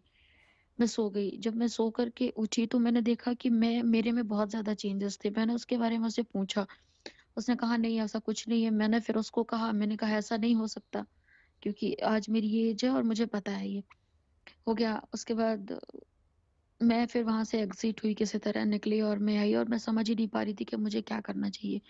और मेरे पास एक ही मजबूरी थी उसका कि वो मेरी फोटो वायरल कर देगा, और दूसरी मजबूरी थी कि मैं ये बात कहूँ किससे। और क्योंकि घर में कोई था नहीं, अगर मैं किसी से कहती हूँ मेरी बात को कोई गलत ना समझे, क्योंकि मैंने अभी तक जो समझा है कि जो पीड़ित लड़की होती है लोग उसको ही अपराधी बना देते हैं, उसके ही चरित्र पे दाग लग जाता है। अब तक ऐसा ही होता था, उसके लेकिन पहले अब समाज भी जाग चुका है, उसको भी पता है कि आप लोगों को कैसे षड्यंत्र से फंसाया जा रहा है। इसलिए मैं आप लोगों को अनकट बोलने दे रहा हूं जिससे कि लोग सुने। मुझे तो लगा था कि मैं 4-5 पीड़िता को आज एक साथ बताऊंगा, लेकिन जब आप लोगों की बात सुनी तो लगा कि एक एक कहानी 1 घंटे से भी ज्यादा एपिसोड में चल सकती है और उतनी विस्तार से हिंदुस्तान को बताना जरूरी है। इसलिए आप चिंता मत करिए। अब तक तो आप लोग पीड़िता के तौर पर देखे जाते थे, लेकिन आप दूसरों को बचाने का पुण्य भी आपको मिलेगा, इसलिए आप विस्तार से बोलिए। उसके बाद ये सब चीजें रही। मैंने ठीक है, मैंने उसका टॉर्चर वॉर्चर बर्दाश्त करना शुरू कर दिया। उसके बाद 2015 के बाद 2015 की ही बात है, ये अगस्त में बोला कि तुम जहाँ रहती हो वहां का मुझे टिकट करो, मैं आऊंगा। मैंने कहा नहीं, मेरे पास तो टिकट नहीं है, मेरे पास पैसे नहीं। और वो भी सर मुझे फ्लाइट की टिकट करनी होती थी, ट्रेन की टिकट नहीं, फ्लाइट की, और बिजनेस क्लास, इकोनॉमी भी नहीं। तो मेरी मजबूरी थी। ठीक है, वो आया, यहाँ पर भी वही सब चला और इतनी मजबूर। उसके बाद उसने मुझे इलाहाबाद बुलाया जबरदस्ती, क्योंकि फिर इलाहाबाद रेलवे स्टेशन के बाहर एक होटल है, ज्योति होटल, और उसके पास में 1-2 रिटेल शॉप भी हैं। वहां पे ले गया, वहां पर ले जाया गया। वहां पर वो किसी हिंदू की आईडी जमा करता था हर बार उसने हिंदू की आईडी जमा की। और पर मुझे डाउट हो गया था एक्चुअली, रेलवे स्टेशन में कुछ ऐसा इंसिडेंट हुआ जिससे मुझे डाउट हुआ। तो ठीक था, लेकिन बस ये चलता रहा। उसके बाद मुझे लगा कि अब मुझे इसकी ज़िंदगी से छुटकारा मिलेगा, क्योंकि 2016 में उसकी नौकरी लग गई थी इथोपिया में। तो मुझे लगा कि अब ये इथोपिया चला जाएगा तो मैं बच जाऊंगी, मैं तब तक सारा अपना सब कुछ चेंज कर डालूंगी, सारा सब कुछ।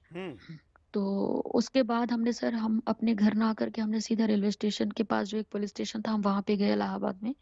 हमने एक रिटर्न एप्लीकेशन दिया। हमने कहा सर हम इस तरह से हैं और मुझे बचा लीजिए। मैंने उनसे ये भी कहा कि सर मैं अनाथ लड़की हूँ, मेरे आगे पीछे कोई नहीं है, अगर कोई आवाज उठा सकता है मेरे लिए तो वो सिर्फ पुलिस है, बाकी मैं किसी और के पास नहीं जा सकती, ना मेरी बात पे कोई यकीन करेगा। उस समय क्योंकि ऐसा था कि मैं उन लोगों को ले जाके वो होटल दिखा सकती थी, वहां पे स्टे की थी, तो लोग पहचानेंगे कि हाँ ये लड़की थी यहाँ। तो ये भी था, लेकिन पुलिस ने इनिशिएटिव नहीं लिया। ठीक है हम देखेंगे, हम बताएंगे, हम ये है वो है। तो हम एक दो बार फॉलोअप किया, उसके बाद हमने भी छोड़ दिया, क्योंकि हम समझ चुके थे कि कुछ होने वाला है नहीं मेरे नसीब में। नहीं तो पुलिस ने उसके क्यों बाद 2000 इनिशिएट नहीं किया, क्या कारण आपको लगता है? पता नहीं सर, मुझे नहीं पता, पर मुझे एक फैक्टर ऐसा लगता है, जैसे अब मुझे लोगों से पता चल रहा है कि वो जिस होटल पे लेके गया, वो होटल में उसकी पहले से सेटिंग रही होगी, हो सकता है वहां पे पुलिस स्टेशन में पहले से सेटिंग रही हो। क्योंकि बाकी मैं ये सिर्फ एक डाउट पे कह सकती हूँ, श्योर नहीं हूँ किसी चीज पे। तो ये मेरी अपनी प्रिडिक्शन है। तो ये सारी चीजें रही। उसके बाद वो जब इथोपिया चला गया, मुझे लगा मैं बच जाऊंगी, लेकिन नहीं सर, बचने का तो नाम ही नहीं ले रही थी। मैं तो गर्त पे गर्त में जा रही थी। टेलीफोनिक कॉल नहीं हो सकती थी, तो वीडियो कॉल, ऑडियो कॉल, मतलब मेरी पूरी लाइफ हेल हो चुकी थी एवरी टाइम।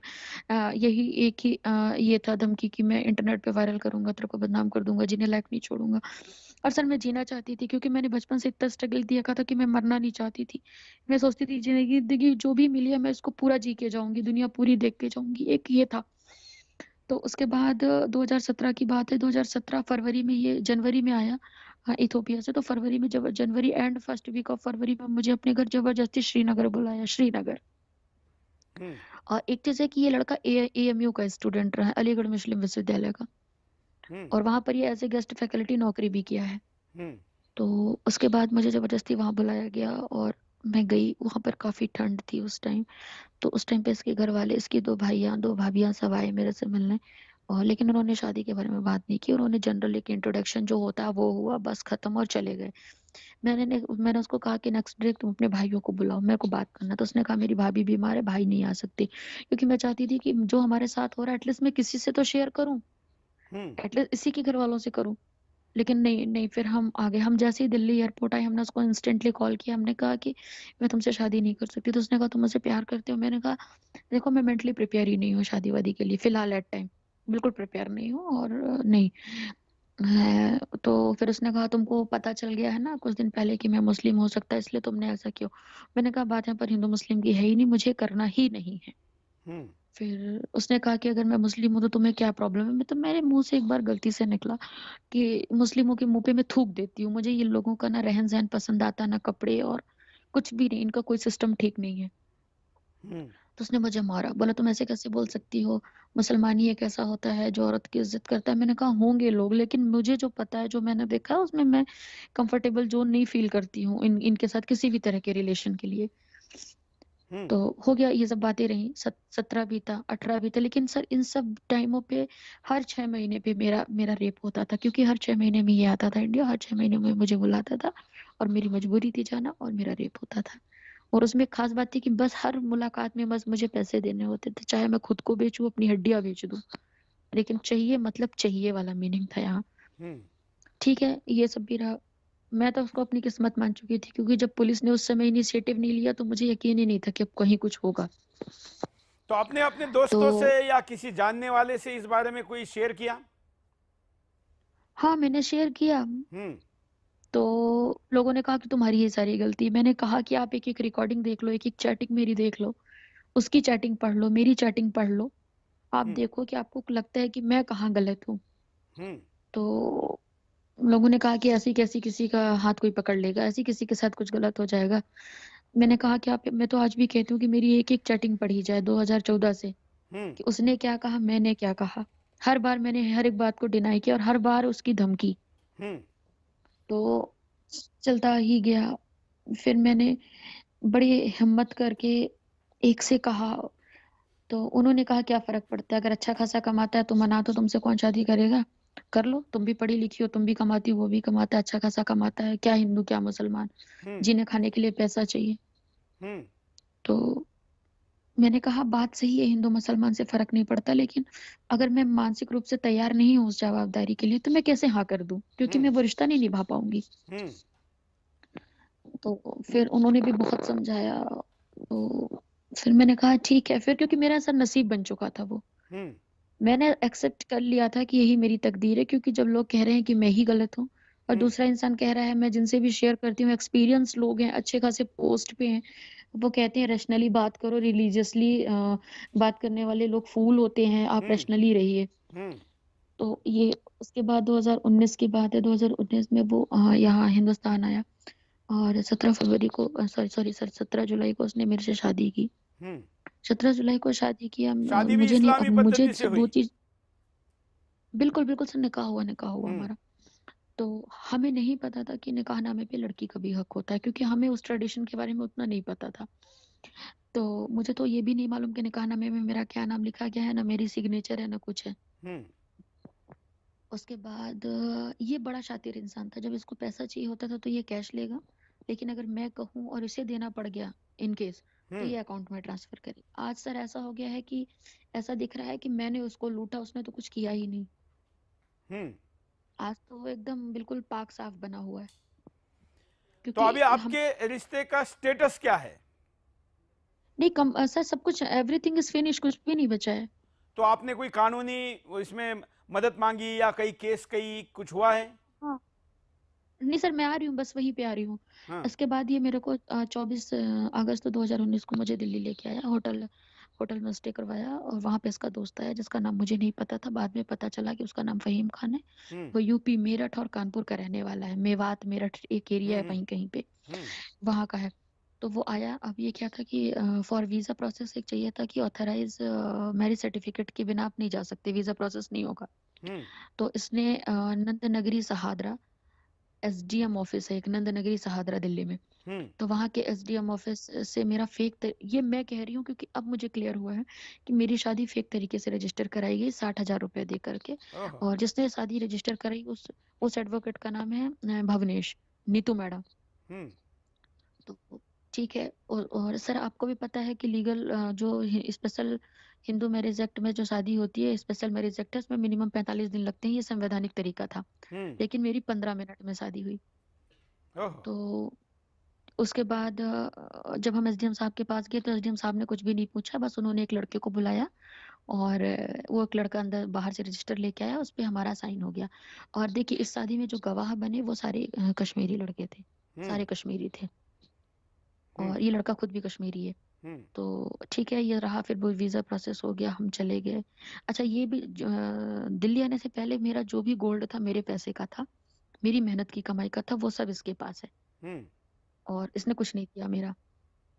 इसके बाद ठीक है, ये मुझे इथोपिया लेके गया। इथोपिया में जब हम जाते हैं वहां से उसके आगे एक एरिया है जिसको मकेले कहते हैं। जब हम मकेले गए वहां पे भी सब ठीक था, थोड़ी ऊंची आवाज हमने में खाना वाना, हाँ तो सर वहां पे हमने खाना वाना खाया। उसके बाद रात को दो लोगों को इसने बुलाया और मेरा रेप हुआ। मैंने कहा ये क्या है? उसने कहा अल्लाह खुश होगा, तुम काफिर हो। हाँ तो इसने कहा तुम काफिर हो। मैंने कहा मैं कैसे काफिर हो गई? कैसे काफिर हो गई? जब तुम्हारे साथ मेरी शादी हो गई, हम तुम्हारे फैमिली के मेंबर हो गए, तो हम कैसे काफिर हो गए? बताओ ये कैसे है पॉसिबल? तो पर वो जिन लोगों ने रेप किया वो इंडियन नहीं थे, वो नॉन इंडियन थे। तो ठीक है, मैं चिल्लाती रही, मैंने कहा प्लीज अरशद मुझे बचा लो। इस घटिया इंसान का नाम डॉक्टर अरशद आमीन है। मैंने कहा प्लीज अरशद मुझे बचा लो, प्लीज अरशद मुझे बचा लो, लेकिन नहीं, तुम शांत रहो, तुम शांत रहो। नेक्स्ट डे लेकर के मुझे वहां गया जहाँ ये रहता था। तो यहाँ पर हम गए, वहां पर अननेसेसरी लोगों का आना जाना था जो मुझे समझ नहीं आता था। तो मैंने कहा कि लोग क्यों आते हैं? तो उसने कहा ये फॉर विशिंग आते हैं, हमारी शादी हुई है तो लोग विश करने। मैंने कहा तुम्हारे एब्सेंस में कोई क्यों आएगा? क्योंकि वहाँ पर एक लैंग्वेज बैरियर बहुत बड़ी चीज थी, तो वो मेरे लिए बहुत टफ था वहाँ की लोकल लैंग्वेज में सरवाइव करना। और इंग्लिश बहुत कम लोग बोल पाते थे उस एरिया में, काफी ट्राइबल एरिया था वो। तो उसके बाद वहां से इसने रूम चेंज किया। इसको डाउट हुआ कि कहीं ये मेरे बारे में सब पता ना कर ले, क्योंकि वहाँ जिस एरिया में ये रहता था वहाँ पे 80 से 90 इंडियन ऑलरेडी वहीं पे रहते थे और सब एक दूसरे को जानते थे, क्योंकि सभी लोग एक ही कॉलेज में प्रोफेसर थे। तो वो सब एक दूसरे से रिलेटेड थे। इसने मकान चेंज किया, हम जहाँ पे गए वहां पर भी एक इंडियन ही थे, वो हरियाणा के थे। तो ठीक है, वहां पर भी यही चीजें रही, लोगों का आना जाना। सर उस बीच में मेरा फोन चोरी हो गया, मुझे लगा कि मेरा फोन चोरी हुआ है, तो मैं फटाफट पुलिस स्टेशन में कंप्लेन की कि मेरा फोन चोरी हो गया। लेकिन मेरा फोन चोरी नहीं हुआ था सर, मेरा फोन चोरी करवाया गया था, ताकि मैं कहीं पर किसी भी तरीके से कांटेक्ट ना कर सकूं। उसका पर्पस ये था। एक दिन आया ऐसा कि वहां पे खाना मोस्टली वहां पर 100% लोग वहाँ कोयले में खाना बनाते हैं। तो मैं कोयला खरीदने गई खाना बनाने के लिए। तो जब मैं खाना बनाने के लिए कोयला खरीद, तो लोग मुझे देख के ना मतलब ऐसे चौंक से जाने। तो मैंने उनसे पूछा कि क्या है ये, तो उन्होंने कहा आप अभी इरिटेरिया नहीं गई। मैंने कहा मैं इरिटेरिया क्यों जाऊंगी? तो उन्होंने कहा सॉरी सॉरी। फिर मैंने कहा इट्स ओके, मैं चली गई। मैंने किसी को कुछ नहीं बोला। फिर थोड़ी 1-2 घंटे बाद शाम को वहां पर लोग बैठा करते थे ऐसी इवनिंग में, एक इवनिंग वॉक टाइप का। तो मैं गई, लोगों से मैं पूछने लगी कि क्या। तब मुझे पता चला कि मुझे वहां पर एक कसाई था इरिटेरिया का, जिसका नाम है मोहम्मद। उसके हाथ 3.5 लाख बेर में बेचा जा रहा था, जो इंडियन करेंसी में लगभग 12 लाख है। तो उसके बाद जब मुझे पता चला तो मैंने आके इससे बात किया। मैंने इसे डायरेक्ट नहीं बोला, मैंने इसे ये चीज कहा कि भाई मेरा वीजा एक्सपायर हो गया है, तुम इसको एक्सटेंड क्यों नहीं कर रहे हो? क्योंकि 2 दिन बाद मेरा वीजा एक्सपायर होने वाला था। तो उसने कहा क्या दिक्कत है, जो होगा मैं देखूंगा। मैंने कहा कि तुम्हारे पासपोर्ट में ना मेरा नाम है, मेरे पासपोर्ट में ना तुम्हारा नाम है, तो कैसे पॉसिबल है? कल अगर मुझे कोई उठा के अंदर कर देगा तो कोई प्रूफ ही नहीं है कि हम क्यों आए, कैसे है। मेरा विजिट वीजा खत्म हो गया। तो एक्चुअली इसने इसलिए एक्सटेंड नहीं करवाया, इसकी मेंटेलिटी ये थी कि हम इसको जिसके हाथ बेचेंगे उसका उसका काम होगा आगे का। इसकी नागरिकता लेना, वीजा जो भी है वो उससे उस बंदे का काम होगा। तो इसने ये सब किया। उसके बाद जब मुझे पता चला तो फिर मैंने इसे बहुत सारे काउंटर क्वेश्चन किए, तो इसने एक्सेप्ट कर लिया कि हाँ यही चीजें कर रहा था। तो मैंने कहा ठीक है मुझे इंडिया जाने दो। उसने कहा तुम चले जाओ। मैंने कहा मेरा पासपोर्ट दो। तो बोलता है पासपोर्ट के बिना तुम चली जाओ, आधार कार्ड से जा सकती हो। तो मैंने कहा ठीक है तुम मुझे आधार कार्ड से पहुंचा दो। तो फिर इसने मेरा पासपोर्ट फेंक दिया। फिर मैंने कहा तुम्हारे पासपोर्ट फेंकने से क्या होगा, मुझे टिकट भी चाहिए। मैं जाऊंगी कैसे, मेरे पास तो पैसे नहीं है वहां पे, ना वहां की करेंसी का कुछ नहीं है मेरे पास। तो इसने कहा तुम्हें जो करना है कर लो, तुम निकल लो अब, है ना। और अगर मैं तुम्हारा कुछ कर भी रहा हूँ तो तुम मेरा वही गंदा लैंग्वेज इस्तेमाल करना। तो मैंने कहा नहीं मैं तुम्हारा कुछ नहीं करूंगी, मैं सही सलामत अपने देश जाना चाहती हूँ बस। तो उसके बाद वहीं पर एक जो मतलब थोड़ा ऊंची इंडियन आवाज थे में बोलिए हरियाणा के, तो वो जो हरियाणा के थे, मैंने उनसे जाकर उनकी वाइफ से बात की। मैंने कहा मैडम ऐसा ऐसा है, तो मुझे सर से कुछ पैसे दिला दीजिए। तो उन्होंने कहा ठीक है मैं सर से बात करता हूँ, तो करती हूँ। तो मैं गई सर के पास, फिर उन्होंने बात की तो उन्होंने मुझे दिया 5,000 बिर। वो लोकल मूव करने के लिए उतना अमाउंट बहुत था। फिर उन्होंने मुझे थोड़ा कुछ डॉलर वॉलर भी दिए कि अगर कहीं आपको जरूरत ना पड़े। तो क्योंकि मेरा वीजा एक्सपायर हो चुका था, तो वो सारी चीजें रही। फिर अब मैं उनसे इसलिए अपनी प्रॉब्लम नहीं कह पाई कि मुझे लगता था ये लोग उसको बता देंगे, और वो मेरे से इसलिए नहीं कह पाए कि कहीं इन मियां बीवी के बीच में लफड़े ना हो जाए हमारे कहने की वजह से। तो बहुत सारी चीजें उनको क्लियर थी कि मेरे साथ क्या होने वाला है। तो फिर जैसे ही फिर उन्होंने मुझे एक सपोर्ट किया। मेरे पास तो कुछ फोन नंबर था नहीं, ना फोन था। तो उन्होंने मुझे एक जगह में भेजा, बोला कि आप यहाँ पे चले जाइए, और यहाँ पे जाने के बाद आपको एक बंदा मिलेगा, वो आपकी पूरी हेल्प करेगा, बस आप मेरा नाम नहीं लेना कहीं पे भी। तो मैं गई। फिर मैंने उनके फोन से एक फोन किया अपने जानने वाले को। तो उन्होंने बताया कि बेटा मैं तो हर बार तेरे को फोन करता था, दिन में 2 बार 3 बार, ये आदमी बात ही नहीं कराता था। कभी बोलता वो ऑफिस चली गई है, कभी बोलता मैं नमाज पढ़ रहा हूँ, कभी बोलता था मैं कॉलेज में हूँ, वो घर पे है। तो इससे फाइनली कभी बात ही नहीं आपका हुई। वाइन मतलब अंत कहाँ हुआ? अंत सर अब यही बस होने वाला है इसमें कि उसके बाद जब मैं हिंदुस्तान आ गई सही सलामत, मैं सर जिस दिन आती हूँ उसके ठीक दूसरे दिन ये आ जाता है, ठीक दूसरे दिन। इसको ये पता था ये जाएगी तो कुछ ना कुछ तो करेगी। उसके बाद इसके 15-20 दिन तक ये लोग मेरे से संपर्क नहीं करते हैं टेलीफोनिक किसी भी तरीके से, लेकिन मैं संपर्क में रहती हूँ। इसके भाई का 21 नवंबर 2019 को ही फोन आता है, बोलता है ऐसा ऐसा है। तो मैंने कहा कि आप बताइए क्या बात है। मैंने कहा आपका भाई ये सब कर रहा है मेरे साथ और ये बर्दाश्त के बाहर है। तो उसके भाई ने कहा कि मैं भी एक बेटी का बाप हूँ, तुम घर आओ, हम घर में आके बात करेंगे, ऐसा कुछ है तो हम इसको पनिशमेंट करेंगे। हमने कहा ठीक है मैं आती हूँ। तो मैं सर 3 नवंबर को वापस कश्मीर चली जाती हूँ। मैं 3 नवंबर को जब कश्मीर जाती हूँ तो मेरा वहां पे फोन छीन लिया जाता है एयरपोर्ट में। फिर क्योंकि मुझे लग रहा था ये गलत है, तो शायद इसकी फैमिली वाले से, उसके घर में मुझे सब लोगों ने मारा, सब ने मारा। इसकी माँ को छोड़ करके, और 2 दिन तक मारते रहे। उसके बाद 4 तारीख को कुछ फर्जी पेपरों में मेरे दस्तखत कराए गए।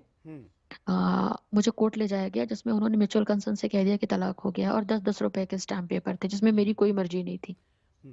अभी वो कहाँ हैं? अभी इन दिनों में जब आप हमसे बात कर रही है तो वो कहाँ हैं? वो कश्मीर में है, अपने घर पे है और आराम की जिंदगी जी रहा है। उसका नाम क्या है? डॉक्टर अरशद आमीन। और कौन से शहर में रहता है कश्मीर में? श्रीनगर में, मुनावराबाद एक कॉलोनी का नाम है। मेघना, आपका अपराधी का नाम क्या है और कहाँ रहता है? हेलो।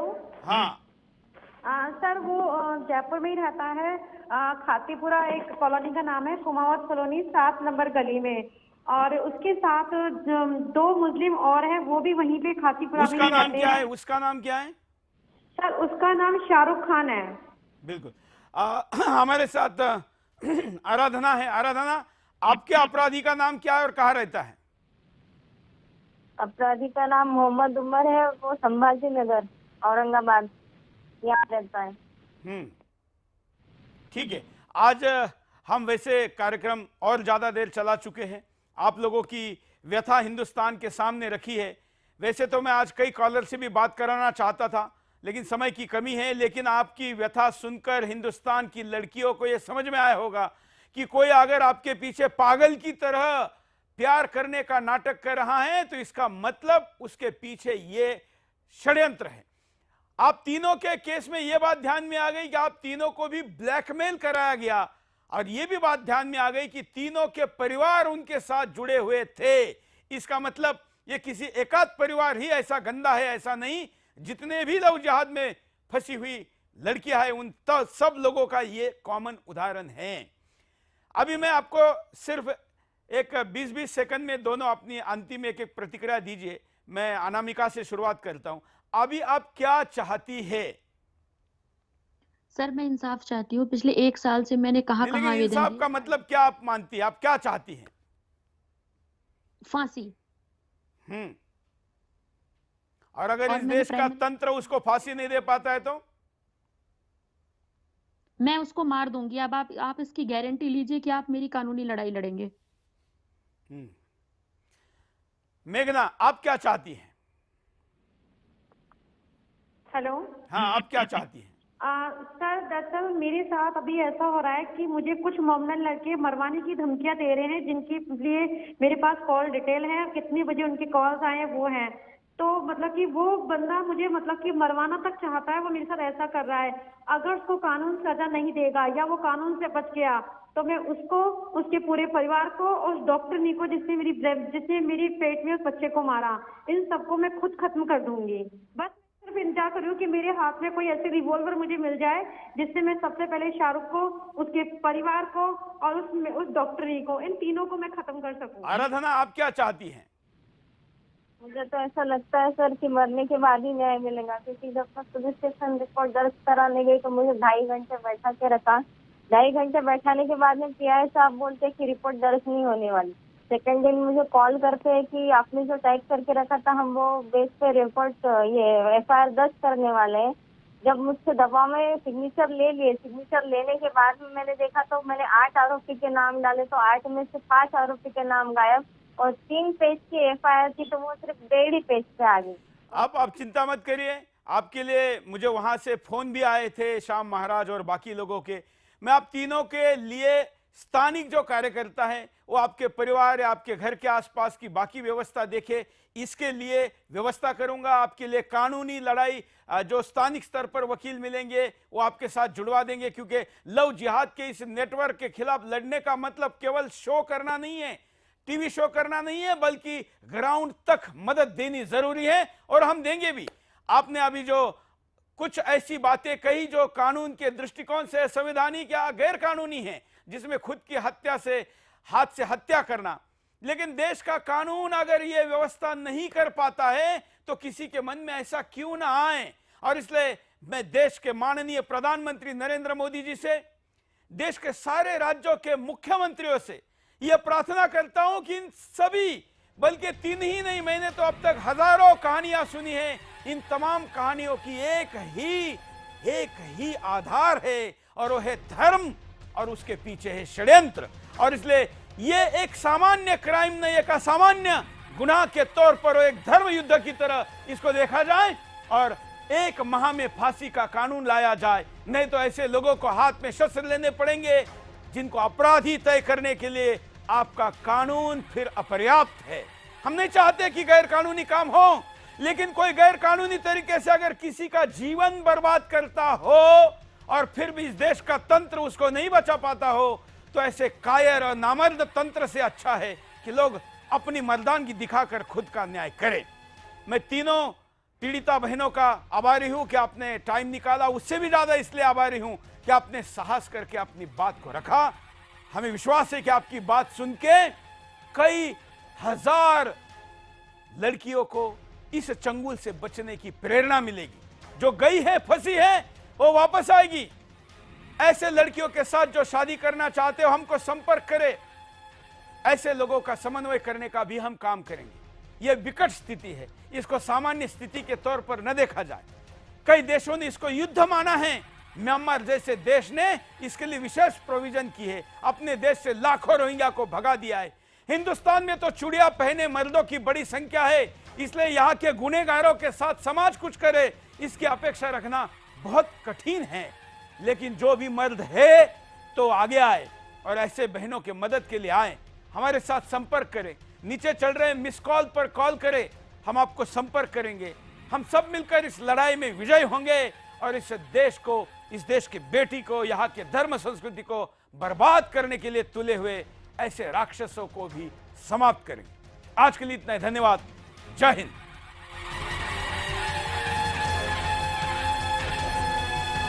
उन लोगों ने 2017 से मेरे ऊपर बच्चों को हमें परेशान करते आ रहे हैं। 2018 में मैंने कंप्लेंट दिया, पुलिस के द्वारा कोई कार्रवाई नहीं हुई। हमारे धर्म परिवर्तन को लेके जोर बना रहे थे और वक्त रहते हमें ज़्यादा जल्दी पता चल गया। इन लोगों ने 16 तारीख को मेरे को घर से खींच के पूरी फैमिली, पूरे जिहादी लोगों ने मेरे को हमला किया। जब तक मैं बेहोश नहीं, मेरे सांसें जब तक नहीं रुक पाई तब तक इन लोगों ने मुझे मारते रहा।